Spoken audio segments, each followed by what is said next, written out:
Imagine devoir cacher ton identité à ta famille. Après avoir vécu majoritairement seul en Géorgie dans son enfance, Sergo retrouve finalement ses parents en Suisse à l'âge de 16 ans. Des retrouvailles tant attendues qui ne se passent pas comme prévu. Désormais, il va devoir vivre caché. Je te laisse écouter, à tout de suite. Qui a dit qu'il y avait un chemin tout tracé ? Pas toujours évident quand on est jeune de trouver sa place et de savoir ce qu'on veut faire dans sa vie. Surtout quand on se sent différent ou qu'on a malgré soi un parcours atypique. Pas de panique, tu es loin d'être seul dans ce cas-là. Ici, on donne le micro aux pré-ados, ados et jeunes adultes qui, comme toi, sortent des sentiers battus. Enfile ton casque, laisse-toi inspirer et découvre ta voix avec le podcast Cap toi-même. À tout de suite.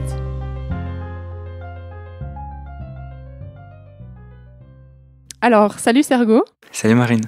Bienvenue sur le podcast Cap toi-même. Merci. Déjà, est-ce que tu peux te présenter ? Qui es-tu et qu'est-ce que tu fais actuellement ? Je m'appelle Sergo, j'ai 21 ans. Je suis né en Géorgie et je suis venu en Suisse quand j'avais 16 ans. Aujourd'hui, je suis en maturité en travail social pour pouvoir accéder ensuite à la passerelle DOUPS pour faire l'université. Le week-end et les jours de congé, j'ai un job d'étudiant dans une station essence. Ok, trop bien. Et tu veux faire cette passerelle pour faire quoi ? Pour faire le droit à l'université. Ok. Qu'est-ce qui te parle dans le droit ? C'est le fait de pouvoir se protéger les autres. C'est en fait tout simplement connaître ses droits et faire connaître ses droits aux autres qui n'ont pas cette possibilité. Et est-ce que par rapport à ton histoire, il y a quelque chose qui a fait que tu as voulu faire droit ? Alors, ouais, pour commencer, avant en Géorgie, j'étais vraiment presque toujours en situation de victime parce que je préférais toujours mon taire pour que ça n'aille pas plus loin. Mais un jour, en 9e, on avait un spectacle à faire pour le cours de civique, je crois. On était censé faire un spectacle de procès. Et moi, j'étais dans la situation d'accusé. La partie qui m'accusait, elle m'accusait hyper bien. Et tandis que mon avocate, elle protégeait pas vraiment, elle relisait ce qu'on avait écrit avant, ce qui apportait pas de nouveaux éléments.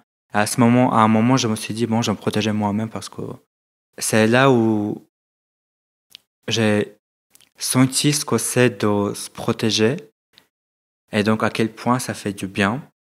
Mais c'était pas vraiment un truc de fou, c'était juste un petit truc, mais c'était, on va dire, la graine qui s'est installée dans la terre. Ensuite, je suis venu en Suisse. Et donc là, j'ai eu des cours de droit, notamment au collège par exemple. Et j'ai su tous les droits que j'ai. Et j'ai beaucoup réfléchi à comment j'aurais pu réagir avant si je connaissais mes droits. J'aurais pu répondre sans avoir peur que ça aille plus loin. Et en fait, même si ça va plus loin, le droit, il sera de mon côté parce que j'ai la raison dans ces situations. J'aurais bien voulu connaître mes droits avant. Et qu'est-ce qui t'a amené à vouloir parler au micro ? En fait, c'est pour que les autres qui se retrouvent dans la même situation que moi, ou qui ont des situations qui se ressemblent à la mienne, qu'ils puissent avoir de l'espoir et qu'ils puissent comprendre qu'ils ne sont pas tout seuls et il y a toujours des gens qui vont les supporter, peu importe leur situation. Est-ce que tu peux nous en dire un petit peu plus sur ton parcours de vie ? Parce que tu as quand même un parcours de vie assez atypique par rapport aux gens, par exemple, qui ont grandi à Genève. Ou... Ok, donc je suis né en Géorgie. À Tbilissi, c'est la capitale. À l'âge d'1 an, j'ai été laissé par mes parents. Ou comme ils vont dire après, c'est la faute de ma grand-mère, mais moi je comprends toujours pas, c'est vraiment cette histoire. Pour moi, j'ai été abandonné. Jusqu'à 11 ans, j'ai grandi avec ma grand-mère. Après, elle est décédée et j'ai déménagé avec quelques membres de la famille. Et à l'âge de 16 ans, j'ai eu de la chance que la visa a été annulée pour la Géorgie. Donc entre la Géorgie et la Suisse. Donc j'ai eu la chance ou la malchance de rejoindre ma vraie famille. Donc c'était le 31 août 2018, le jour qui était censé être le meilleur jour de ma vie, mais qui en fait pas le meilleur jour. T'avais beaucoup d'attentes, je crois, dans le fait de venir en Suisse en te disant que ça allait être un pays ouvert, etc. Et finalement, la réalité a été différente, c'est ça ? Effectivement, à l'âge de 13-14 ans, j'ai compris que je suis gay. Et pour moi, l'Europe, c'était une utopie avec les gens tolérants, avec zéro homophobie, même si à l'époque, je comprenais pas vraiment ce que c'était l'homophobie. Et je me disais, même si mes parents sont caucasiens, ça fait 10, 11 ans qu'ils sont en Suisse, ça aurait pu les affecter, entre guillemets, qu'ils soient enfin tolérants, mais la réalité était absolument le contraire. Ils sont toujours aussi homophobes, aussi fermés à la tolérance, à la progression, ce qui fait que ma vie est devenue un vrai enfer, malheureusement. Ok, c'est même plus compliqué que ce que tu vivais quand tu étais en Géorgie. Absolument, parce qu'en Géorgie, on peut dire que j'ai grandi seul, donc là-bas j'ai été assez fort, on va dire. J'ai été entouré de bons amis qui me supportaient, et même si certains amis proches étaient homophobes, ils le montraient pas avec moi. Je savais leur position, on en avait parlé, mais ils m'acceptaient comme j'étais. Je veux dire, être homophobe, c'est pas correct, mais si tu l'es, tu peux au moins faire l'effort d'accepter tes proches comme ils sont et ne pas les imposer ton avis. Et donc, quand je suis venu en Suisse, je me disais que dès que j'ai la possibilité, je vais faire mon coming out à mes parents. Sauf que le premier jour, dès que je suis venu, ma mère, elle a commencé à me dire fais pas ça, parce que j'avais un petit peu des manières féminines. Mon père, il a attendu quelques jours avant de commencer à me tailler à fond sur mes gestes, sur comment je me comportais. Et un jour, j'ai fait trop confiance à ma mère, je lui ai prêté mon téléphone pour qu'elle joue à un jeu. Sauf qu'elle, elle a enfreint mes limites personnelles et elle a regardé tout ce que j'avais sur mon téléphone et elle a découvert le fait que j'étais gay. Donc, elle a rien dit à mon père. Mais par contre, elle a dit, ouais, je dis pas à ton père parce que sinon il va faire une crise cardiaque. Donc, ce qu'elle faisait, c'était pas pour moi, mais plutôt pour mon père. J'imagine que ça a dû être un peu compliqué pour toi parce que au final, tes parents biologiques, c'est des gens que tu as découverts tard et qui sont... Je sais même pas si tu les considères vraiment comme ta famille. Enfin, comment tu te sens par rapport à eux? En soi, c'est quand même ma famille, mes parents. Parce qu'à ce jour, j'ai mes sœurs qui m'en supportent.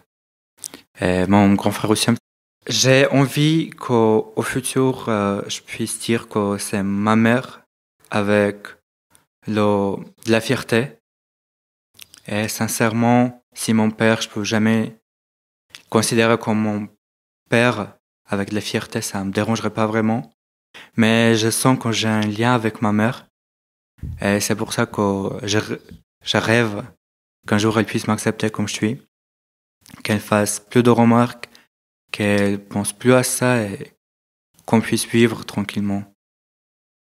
Et comment ça a été pour toi la transition entre finalement en Géorgie où tu avais la liberté d'être toi-même parce que tu avais tes amis autour de toi qui t'entouraient, c'était presque ta famille. Et là, tu arrives dans un espace en Suisse avec ta famille biologique, tout d'un coup, qui a des choses à dire sur ta vie, tout ça, alors que jusqu'à présent, tu vivais un peu selon tes élans. C'était hyper compliqué. J'avais beaucoup de problèmes psychologiques. Déjà pour commencer, j'ai pris beaucoup de poids. J'ai atteint l'obésité niveau 1. J'ai commencé à me critiquer tout le temps. Déjà, en Géorgie, je me critiquais tout le temps, mais quand je suis venu ici, ça s'est aggravé. Chaque soir, quand je m'endormais, je me critiquais. Je me disais pas de bon, enfin, je me complimentais pas du tout. Je me disais, ouais, j'aurais pu faire mieux. Des choses comme ça, tout le temps, tout le temps. J'ai essayé les psys. Quand j'ai commencé la première thérapie avec la psychologue, c'était l'initiative de ma mère. Elle voulait que je guérisse le fait que je suis gay. Je voulais pas avoir ces rendez-vous. Donc au final, on a dû arrêter parce que ça rapportait rien. Donc ça a commencé cette année que j'ai commencé à faire de l'effort surtout, enfin, pour moi. Donc j'ai arrêté de me critiquer. Ça, c'est la première chose. Et franchement, ça change trop la vie. À chaque matin, avant de m'endormir, je dis bravo, j'ai fait ça, j'ai fait ça, j'ai fait ça. Et même s'il y a des choses qui sont critiquables, on va dire, je vais dire, c'est pas grave, t'as pas fait ça, t'aurais pu faire autrement, mais tu vas le refaire tu vas le faire la prochaine fois. Et ça sert à rien de s'autocritiquer. Et une question qui me vient aussi, c'est parce que, donc, de ce que j'ai compris, dans la culture caucasienne, être gay, c'est pas forcément encore accepté, c'est bien ça? C'est même punissable par la loi. Ok, oui, donc en effet, c'est même prohibé. Comment, dans ce contexte-là, qu'est-ce qui s'est passé quand tu as découvert que tu étais gay? Est-ce que ça a été difficile pour toi de l'accepter? Comment ça a été? Alors franchement, depuis quand je suis tout petit, j'avais de l'attirance vers les hommes. Mais dans ma tête, je me disais c'est parce que je grandis sans mon père et ça pourrait être la cause. Parce que je connaissais pas ce que c'est d'être gay. Je connaissais même pas le mot parce que j'avais pas d'internet. Donc à l'âge de 12-13 ans, quand j'ai eu l'internet, j'ai commencé à découvrir ce que c'est. Et bien sûr que premièrement, je me considérais pas comme gay, mais j'étais très tolérant en me disant oui, c'est juste des personnes qui s'aiment et c'est rien de grave, rien de fou. Après, à l'âge de 13-14 ans, je suis tombé amoureux de mon camarade de la classe. Et là, j'ai compris que oui, je suis gay. Et sincèrement, j'ai eu zéro souci à m'accepter. Ça, je trouve, c'est vraiment incroyable. La chance que j'ai eue, en sachant par quoi traversent les autres. Le moment d'acceptation, c'est quelque chose de très, très compliqué. Surtout s'il se trouve dans ces milieux homophobes. Moi, j'ai eu de la chance, déjà, de ne pas être avec mes parents. Et j'ai aussi eu beaucoup de chance avec mes amis, avec quoi je pouvais compter sur eux. Comment c'est pour toi aujourd'hui de vivre entre guillemets caché de ta famille, de tes parents? Toujours aussi compliqué. Mais là, ces derniers temps, c'est un petit peu plus facile parce que j'ai moins en moins de contact avec mes parents. Parce que toute la journée, quand je suis à la maison, je reste dans ma chambre. Seule fois quand je sors, c'est pour aller à la cuisine et pour aller aux toilettes. Donc c'est vraiment, on va dire, mon petit espace à la maison. Et c'est pour ça qui m'aide. Et on en avait discuté une fois ensemble, finalement, c'est fou, on pourrait presque se dire que de ne pas grandir avec tes parents, ça a presque été une opportunité pour toi. Parce que je pense que c'est là que tu as pu développer ta liberté d'esprit. T'as pu. On peut aussi le voir comme ça, parce que si tu avais grandi depuis tout petit avec ce genre d'injonction de la part de tes parents, peut-être que ça aurait été plus difficile pour toi d'accepter le fait que tu sois homo, ou qu'est-ce que t'en penses? Je pense aussi que ça aurait été ça. Mais au fond de moi, je pense que j'aurais préféré d'être avec mes parents. Malgré tout ça, parce que je me dis de toute façon, j'allais être en Suisse. Et sachant comme je suis à l'intérieur, ça aurait pas été changé même si mes parents disaient tout le temps des propos homophobes. Au fond de moi, je saurais qui j'étais. Et je serais toujours aussi ouvert. Et peut-être j'aurais pu m'accepter un petit peu plus tard. Mais ça m'aurait évité tous les problèmes que j'ai eu à cause de ça. Parce qu'à l'époque, je me sentais assez légitime d'être qui je suis. Je me disais, je vais venir en Suisse, je vais m'ouvrir direct. Sauf qu'au final, j'ai dû affronter la réalité, qui était très injuste avec moi. Et ça m'a cassé. Et ça a pris 5 années pour que je me reconstitue. Et je me dis, si j'avais grandi avec mes parents, ok, j'aurais pu être infecté par leurs idées, mais en soi, je me dis, un jour, je m'aurais découvert quand même. Parce qu'en Suisse, niveau visibilité de la communauté LGBT+, on voit, on sait ce que c'est, contrairement à la Géorgie. Mais ce que je veux dire, ça aurait été plus... Plus par étapes, plus doux, alors que là... Absolument, c'est le mot que je cherchais, ça aurait été plus doux, dans le sens que je suis venu, ça m'a tapé très fort. Mais après, je me dis, vu que j'ai grandi seul, je suis plus fort, certainement parce que j'ai dû affronter tous les problèmes que j'avais tout seul. J'ai beaucoup réfléchi à ce que j'aurais pu faire si je serais retourné en arrière le jour que je suis venu en Suisse, comment je m'aurais comporté différemment. Mais en tout cas, ce qu'il faut se dire, tout ce qui s'est passé, c'est passé. Il faut pas vraiment trop se concentrer sur le passé. Il faut plutôt se concentrer sur le présent, un petit peu sur l'avenir, pour pouvoir construire le monde que toi tu as envie. Parce que tous les problèmes qu'on a pu passer, c'est ce qui nous rend forts. Donc c'est juste une expérience dans notre vie. Ouais, de toute façon, on peut toujours refaire le monde, on saura jamais. Hein. Et justement, ça nous amène, ça fait une petite transition pour la prochaine question. C'est quoi ton présent et ton futur? Enfin, comment tu envisages ton avenir? Dès que je pourrai, je déménagerai. Et pour l'avenir plus lointain, je me vois un avocat qui se bat pour les droits des autres, avec mon mari. On aura 2 enfants, une fille et un garçon. À voir si on va avoir un recours à la mère porteuse dans un autre pays que la Suisse parce que c'est interdit, ou si on va adopter. Donc ça dépendra aussi de mon compagnon et ses avis. Mais sincèrement, je suis ouvert à de possibilités. Comment tu fais pour prendre ton mal en patience à l'heure actuelle? Sachant que tu sais que ça va prendre quelques années et que tu dois attendre avec tes parents. J'en souffre, certes, mais j'ai appris à m'en foutre malheureusement des autres. Enfin, des autres qui me plaisent pas vraiment et qui me gâchent ma vie. C'est juste ça. Et j'ai aussi l'espoir dans l'avenir. Je me dis, je souffre maintenant, mais par contre après, je pourrais bien profiter de ma vie. Et tout ce que je traverse maintenant, ça pourrait devenir de la force après.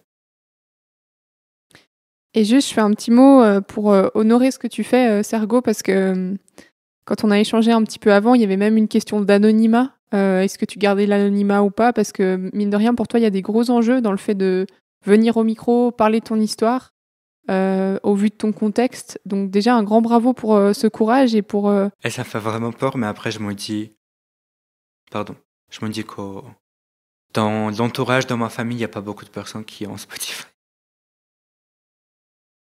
Qu'est-ce que tu aurais envie de dire à un jeune, par exemple au Sergo de 15 ans, ou à un jeune qui actuellement vit ça, qui est peut-être pas forcément reconnu dans sa famille ou dans sa communauté? Alors, à Sergo de 15 ans, je dirais ne pas faire confiance à ses parents. Mais à une autre personne, à un jeune, je dirais qu'il faut pas s'autocritiquer. Il faut avoir confiance en soi. Il faut trouver un groupe de personnes qui vont te supporter. À quel point c'est important, selon toi, quand on est un peu isolé ou qu'on a quelque chose qu'on peut pas partager ou qu'on se sent pas compris sur quelque chose, de créer une communauté autour de soi, c'est-à-dire des amis, tout ça? C'est hyper important. Il faut jamais s'isoler de tout le monde. Même s'il y a un groupe de personnes, que ce soit à l'école, à la maison, qui te critiquent, qui t'acceptent pas, il faut obligatoirement avoir quelqu'un, au moins une seule personne qui te supporte, qui t'écoute. Parce que si tu gardes tout en toi, c'est hyper compliqué. Un jour, ça va exploser. Ça peut finir hyper mal. Je pense vraiment à toutes les personnes qui se sont suicidées à cause de ça. En général, ces personnes, ils n'avaient pas d'amis, ils n'avaient pas de soutien dans leur famille. Et aussi, si la personne elle a cette confiance en soi, il faut se battre pour ses droits. J'ai des amis qui font la partie de la communauté LGBTQIA+, qui se battent pas vraiment pour ses droits en se disant ouais, c'est pas grave. Mais je me dis que oui, c'est pas grave. Il y a encore une fois, s'il y a 20 000 personnes qui disent ouais, c'est pas grave, ça va jamais s'avancer. On pourrait clairement faire le lien avec le mouvement féministe en Suisse. Si en 1900 et quelques, il n'y avait pas toutes ces femmes qui s'étaient sorties à la rue pour demander des mêmes droits que les hommes, même aujourd'hui, la femme, elle n'aurait pas eu le droit de voter, tout simplement. Donc c'est vraiment très important de dire que oui, je suis là et je demande les mêmes droits que les autres. En quoi, toi, ça t'a changé de switcher en tant que je vis ça, entre guillemets, je subis quelque chose et je change et je deviens acteur et militant. Comment ça a impacté ta vie de reprendre un peu le pouvoir aussi sur ta réalité? Ça me donne plus de confiance en soi, mais en fait, c'est un cercle enfermé. Ah, un cercle vertueux? Ouais, absolument. Parce que pour faire des choses militantes, il faut avoir confiance en soi. Et quand tu le fais, tu as plus de confiance en soi. Au final, c'est très bien pour l'estime de soi. Parce que tu dis que tu fais des choses qui aident ta communauté, ce qui booste sincèrement ton confiance en soi. En fait, mon premier pas en tant que militant, c'était l'année passée à l'ECG quand je faisais mon travail de certificat. J'ai fait un travail sur ma communauté. Donc, c'était quelle avancée connaît la communauté LGBTQIA+, en Suisse à travers les siècles. C'est merci à ma prof, parce que c'est elle qui m'a poussé à choisir ce sujet. Parce que moi, j'avais trop peur d'écrire sur ça. Et comment, à ton avis, on change les consciences pour qu'elles puissent changer, faire changer la société et changer les lois appliquées dans la société? Malheureusement, c'est le temps et il n'y a pas d'autre choix. Et puis, je pense aussi à un travail éducatif. Effectivement, c'est pour ça qu'il y a beaucoup de gens qui sont invités dans les écoles pour pouvoir parler de certains problèmes féministes, problèmes LGBT+, d'autres problèmes de santé. En fait, pour faire changer les consciences, finalement, c'est on peut jamais obliger quelqu'un à changer d'avis, voilà, mais qu'à partir du moment où on offre de la lumière, de la clarté sur certaines informations, du coup, les gens ils peuvent prendre des décisions avec plus de connaissances. Bon, on a fait un tour de pas mal de questions. Est-ce qu'il y a quelque chose qu'on n'a pas abordé et que tu aimerais dire? Si vous sentez pas soutenu dans votre famille ou dans votre entourage, il y a beaucoup d'endroits, d'accueil libre par exemple. Le refuge qui se trouve vers la gare, c'est un accueil libre pour les jeunes LGBT qui a plus. Il y a aussi une autre association qui s'appelle Dialogai, je crois. Et il y a d'autres associations comme ça. N'hésitez pas à fréquenter ces endroits. Si vous trouvez pas le soutien dans votre famille ou entre vos amis, allez-y, n'hésitez pas, c'est toujours ouvert et ils vont vous aider. Ils proposent beaucoup de choses, soutien financier pour trouver un appart, soutien psychologique, soutien de santé, juste le fait d'en parler, de voir qu'il y en a d'autres, ça pourrait vraiment aider. Super, merci beaucoup Sergo. Et puis, belle suite. Et j'espère que, en effet, ce que tu as partagé aujourd'hui pourra aider aussi d'autres jeunes qui écoutent et qui se sont posés les mêmes questions ou qui se posent les mêmes questions actuellement et qui recherchent un peu une communauté. Partager qui ils sont, en fait. Ils ont juste à être. Effectivement. Aimez-vous quand vous l'êtes et s'il y a quelqu'un qui vous aime pas, tant pis. L'autre jour, j'ai vu une différence, la distinction entre appartenir et s'ajuster. Et la différence, c'est que quand tu dois t'ajuster à un groupe, ça veut dire que les autres essayent de changer qui tu es et tu dois t'adapter à comment eux, ils s'attendent à ce que tu sois. Et donc ça, c'est pas vraiment appartenir. Et par contre, quand tu appartiens à un groupe, c'est que les autres veulent que tu sois tel que tu es. Et donc l'invitation est vraiment, c'est qu'on puisse tous être tel qu'on est, aussi différents, atypiques, peu importe de ce qu'on estime être, et être accepté pleinement dans les groupes, dans le monde entier. Un grand merci, une belle journée et à tout bientôt.